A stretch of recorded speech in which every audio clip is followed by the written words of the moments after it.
마태복음 11장 2절부터 11절 말씀.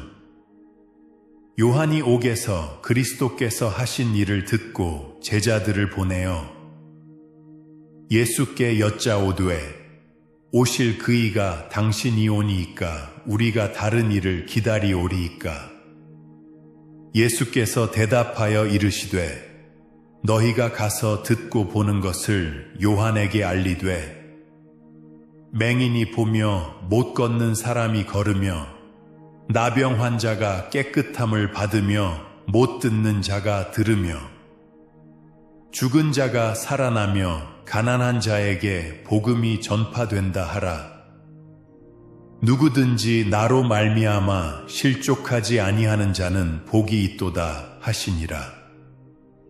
그들이 떠나매 예수께서 무리에게 요한에 대하여 말씀하시되 너희가 무엇을 보려고 광야에 나갔더냐? 바람에 흔들리는 갈대냐? 그러면 너희가 무엇을 보려고 나갔더냐? 부드러운 옷 입은 사람이냐? 부드러운 옷을 입은 사람들은 왕궁에 있느니라.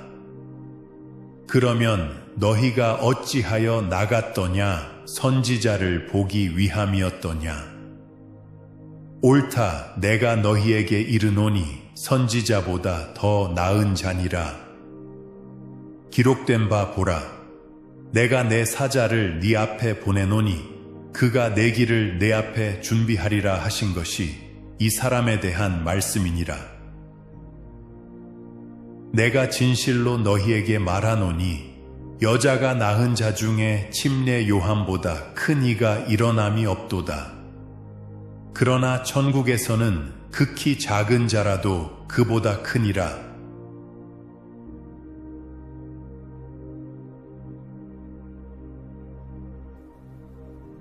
지난주에는 침례 요한이 예수님의 길을 예비하기 위해서 온 엘리야라고 말씀을 드렸습니다.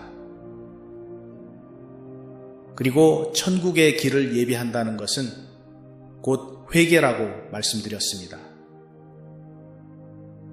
그래서 침례를 받기 전에 반드시 회개라는 과정이 있어야 합니다.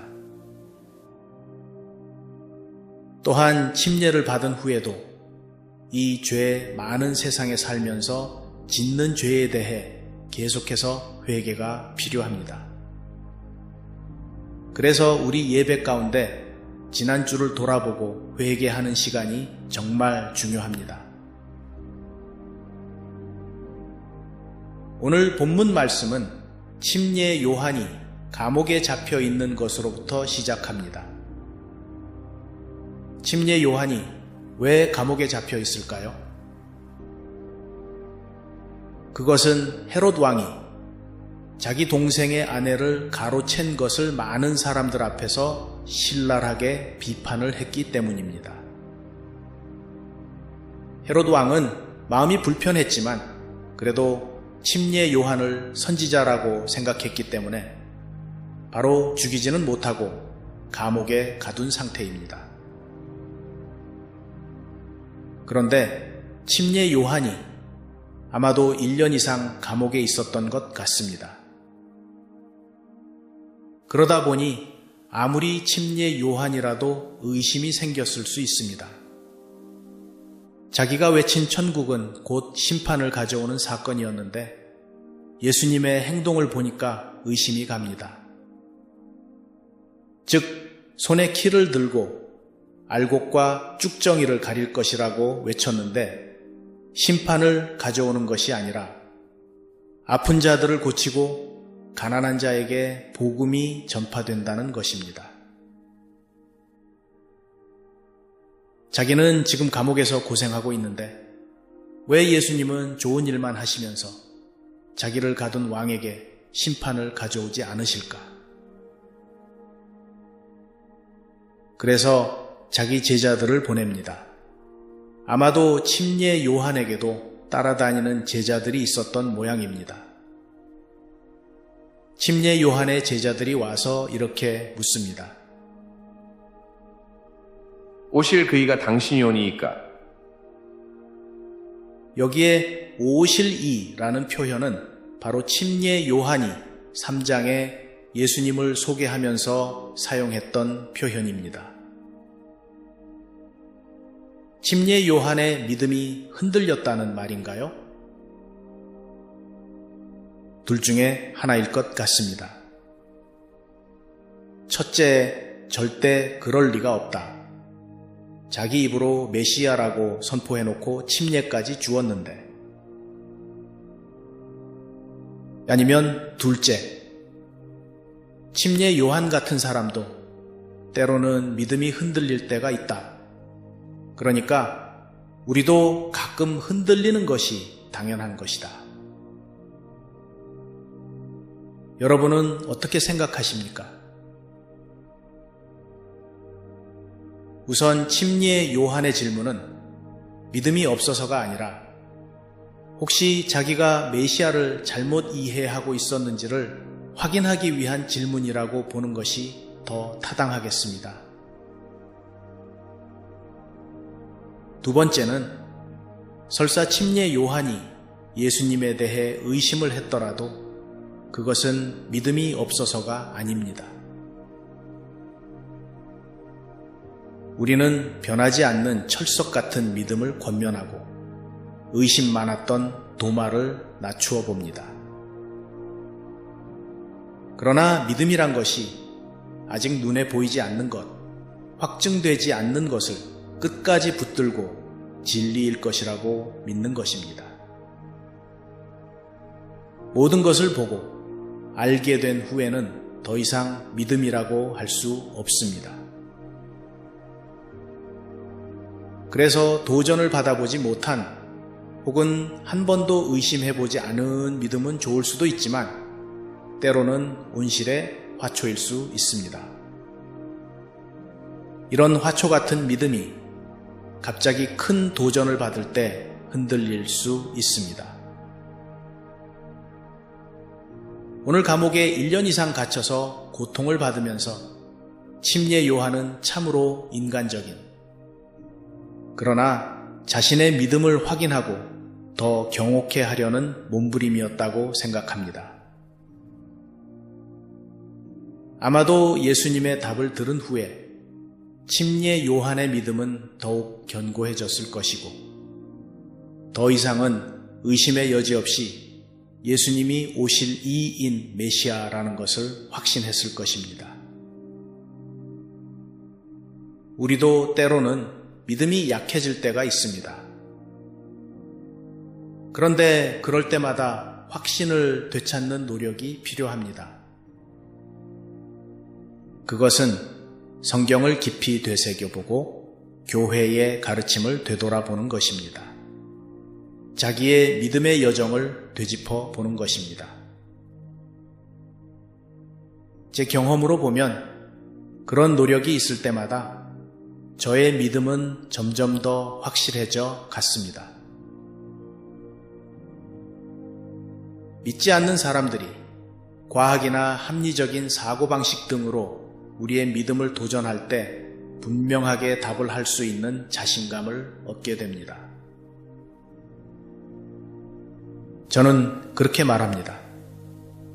만약에 성경이 진리의 말씀이라면 세상의 그 어떤 도전에도 대응할 수 있어야 한다. 그래서 성경은 덮어놓고 맹목적으로 믿는 것이 아니라 열어놓고 믿어야 한다는 말이 있습니다. 성경에서 답을 찾아야 합니다.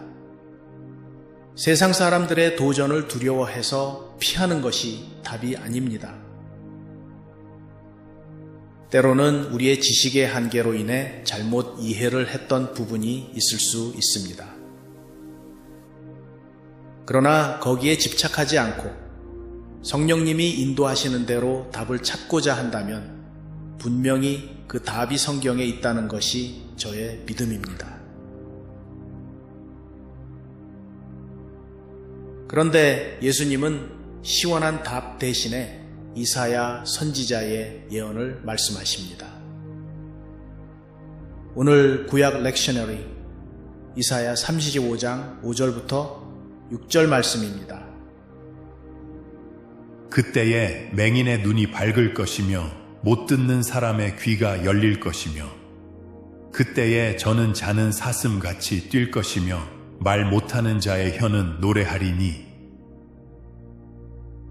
우리 생각에는 그냥 내가 그러라 라고 하시면 간단할 것을 왜 이렇게 돌려 말을 하셨을까라는 의문이 들지만 이 답을 듣는 침례 요한은 더 이상 의심할 나위 없이 예수님이 곧 오실 이 메시아라는 것을 알았을 것입니다. 그리고 6절에 알쏭달쏭한 말씀을 하십니다. 누구든지 나로 말미암아 실족하지 아니하는 자는 복이 있도다. 이것이 무슨 뜻일까요? 다른 말로 표현하면 이런 말씀입니다. 내가 큰 군대를 거느리고 위풍당당하게 승전 장군이나 왕으로 오지 않았어도 실망하지 않고 구약에서 예언했듯이 내가 바로 오리라 한 그 인자라는 것을 믿는 자들은 복이 있도다. 아마도 평범한 인간으로 그리고 몫으로 오신 예수님이 자기들이 기대했던 메시아와 너무 달라서 많은 사람들이 떨어져 나갔을 것입니다. 그러나 예수님의 외모나 출신에 혹하지 않고 예수님의 하시는 일과 복음의 말씀을 통해서 메시아라는 것을 믿는 사람들이 복이 있다는 말씀입니다. 그리고 나서 예수님은 그때 모여있던 다른 사람들에게 침례 요한을 변호하십니다. 바람에 흔들리는 갈대를 보러 광야에 나갔느냐? 갈대는 주로 물가에 피는 것인데 여기서 예수님이 말씀하시는 갈대는 그런 갈대를 말하는 것이 아니고 쉽사리 흔들리는 사람을 말합니다. 즉 침례 요한은 형편과 시간에 따라 흔들리는 사람이 아니라는 것입니다. 재미있는 사실은 헤롯 왕의 동전에 갈대 그림이 있었다는 것입니다. 따라서 예수님의 말씀을 듣는 사람들은 정치적인 흐름에 따라 살아남기 위해 우왕좌왕하는 헤롯을 떠올렸을 것입니다. 또 왕궁에서 부드러운 옷 입은 사람을 말하는 것을 보면 역시 헤롯 왕을 빗대어 말씀하시는 것 같습니다.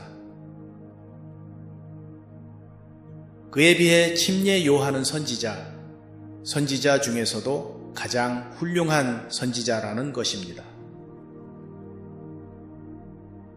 그리고 구약의 예언을 말씀하시며 말라기에 기록되었듯이 메시아가 오시기 전에 길을 닦는 사람이 올 텐데 그가 바로 침례 요한이라고 말씀하십니다.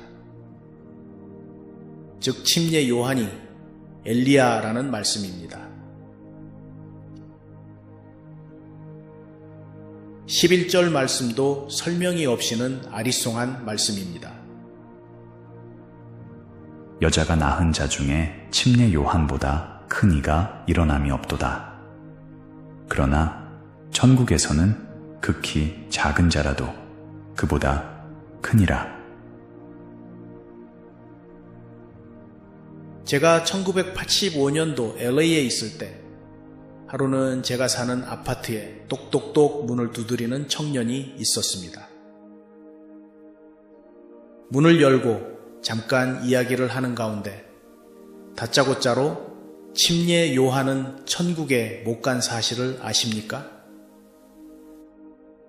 바로 오늘 본문 11절에 그렇게 되어 있다는 것입니다. 한 번도 그런 도전을 받아본 적이 없기에 그 후에 많은 생각을 해보았습니다.